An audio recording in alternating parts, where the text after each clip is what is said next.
The wine glass shattered against the wall, red wine splashing across her dark skin like blood. The billionaire thought he'd destroyed her. He didn't know her phone was recording everything, and 10 million people would watch his empire crumble. Tuesday night at Elysium, Manhattan's most exclusive restaurant, where reservations took 6 months and entrees cost more than most people's rent.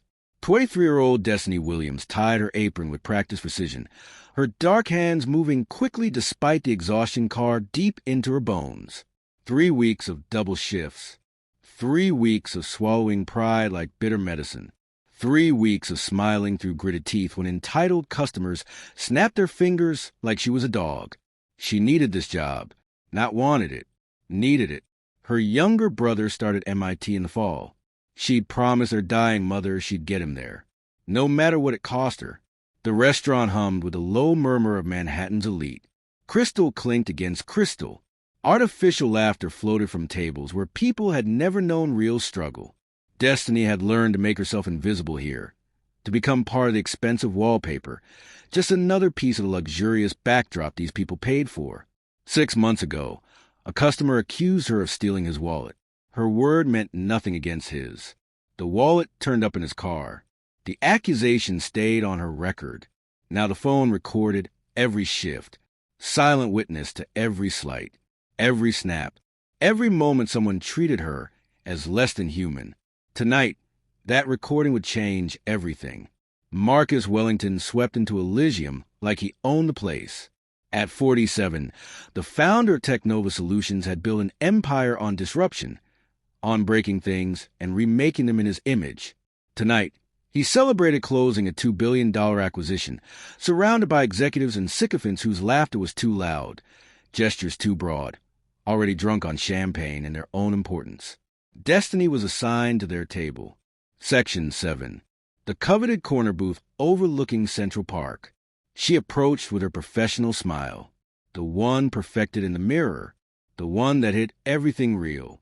Good evening, gentlemen. Welcome to Elysium. My name is Destiny, and I'll be taking care of you tonight.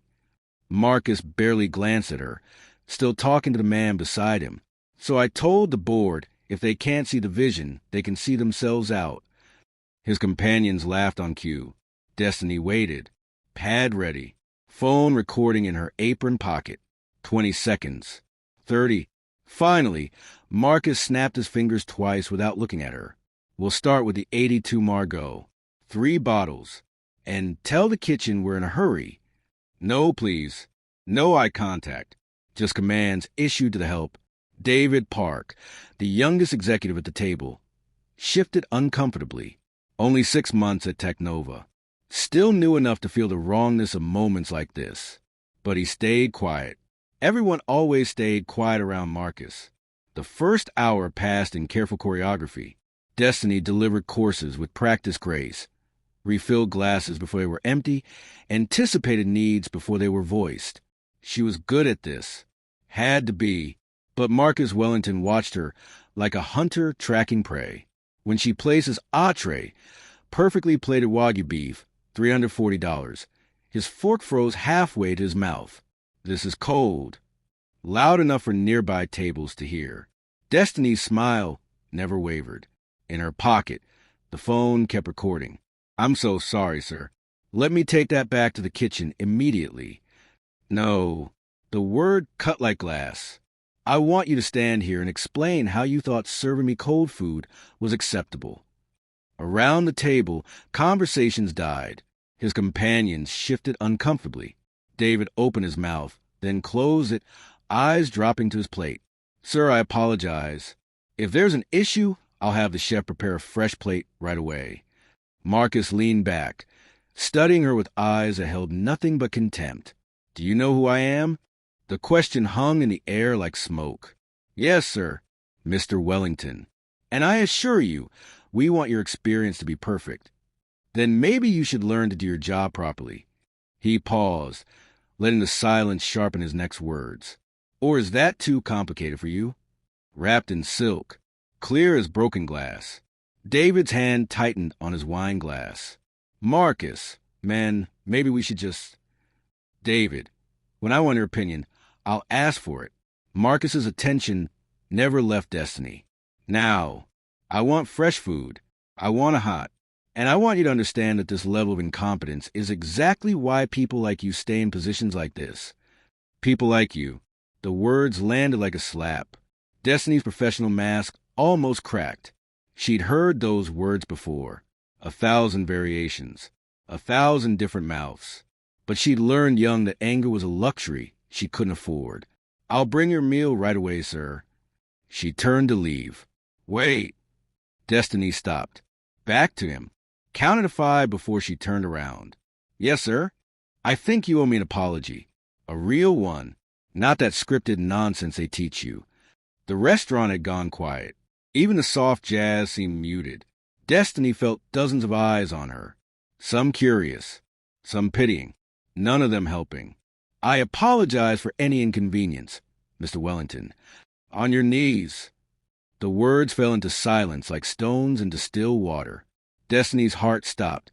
Around the table, Marcus's companions froze. David's fork clattered against his plate. Excuse me? Her voice was steady, but her hands had started to tremble. You heard me.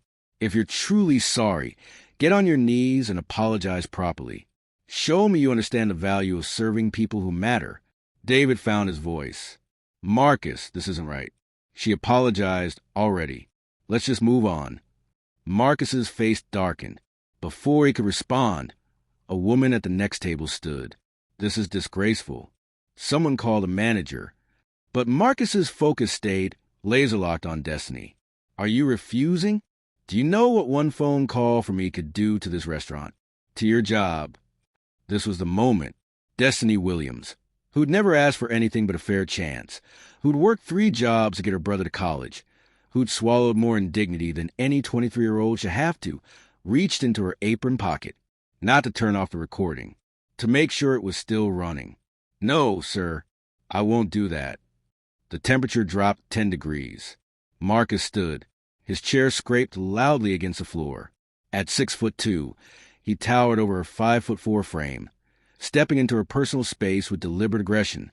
What did you just say to me? I said no. Quiet but clear, carrying to every corner of the hushed restaurant. I won't get on my knees for anyone. I've apologized for food. I've offered to fix the problem. But I won't debase myself because you think your money gives you that right. David stood from his chair. I'm not comfortable with this. Marcus whirled on him. Then leave. David hesitated, looked at Destiny's face, the dignity in her eyes despite everything. He didn't leave, but he didn't step forward either. Marcus's face went from red to purple. You ungrateful little. He reached for his wine glass. Everything happened in slow motion. His hand closed around a crystal stem. His arm cocked back. Destiny had just enough time to think this is really happening before the glass flew through the air. It hit the wall beside her head, exploded in a shower of glass and red wine, splashed across her face. Her hair, her uniform. The sound echoed like a gunshot. 4-3 heartbeats. No one moved. Then chaos. Diners gasped. Chairs scraped. Someone screamed. The manager appeared from nowhere, and Marcus Wellington stood there, chest heaving, looking at Destiny like she was something he'd scraped off his expensive shoe. You're done. I'll make sure you never work in the city again. I'll destroy you. Destiny wiped wine from her face with shaking hands. Glass had cut her cheek. A thin line of blood mixed with wine. But when she looked up, her eyes were clear and steady. No, you're done. She pulled out her phone, held it up so he could see the recording still running. This is going on TikTok. And tomorrow, the whole world is going to see exactly who you are. Marcus's face went white. Delete it. Now, I'll sue you for defamation. It's a public space. I'm allowed to record. And everything on this video is true. Desperation twisted his face. Name your price. 50,000. 100,000. Around the restaurant. Phones were rising. Other diners recording. You can't buy this back. Something like pity flickered in her eyes. You really thought you could treat me like that and nothing would happen? Because people like me don't matter, right? We're just scenery. Just the help. Marcus lunged for phone. Suddenly, David was there, stepping between them. Marcus, stop. It's over. Destiny stepped back, phone still raised. I'm posting this tonight. We'll see who really matters. The video went live at 11:47 p.m. By midnight, 100,000 views. By 2 a.m., trending everywhere. By dawn, 3 million views and every major news outlet calling. The footage was devastating in its clarity. Marcus Wellington's cultured voice saying, "People like you," with casual contempt.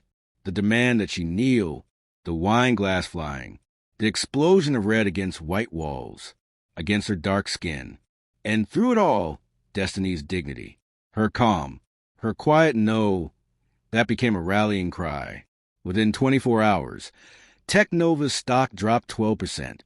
Within 48 hours, the board held an emergency meeting. Employees spoke up about Marcus's pattern behavior, the discrimination whispered about but never proven. Until now, by week's end, Marcus Wellington had resigned as CEO, his carefully crafted apology written by lawyers. Damage control that wasn't working.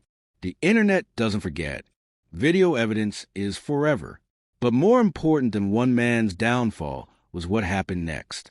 Service workers across the country started using the hashtag no more kneeling, sharing their own stories, recording their own interactions, saying no, believing that people like us deserved respect too.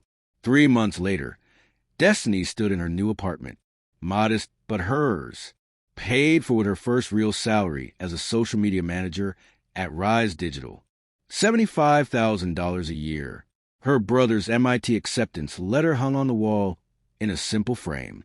Beside it, a screenshot of her viral video with a saved comment. "Thank you for showing us we don't have to kneel." Her phone buzzed. A text from her brother. "First day of classes tomorrow. Nervous but ready. None of this happens without you. Love you, sis." Destiny smiled, typing back, "Go show MIT what a Williams can do. Make mom proud."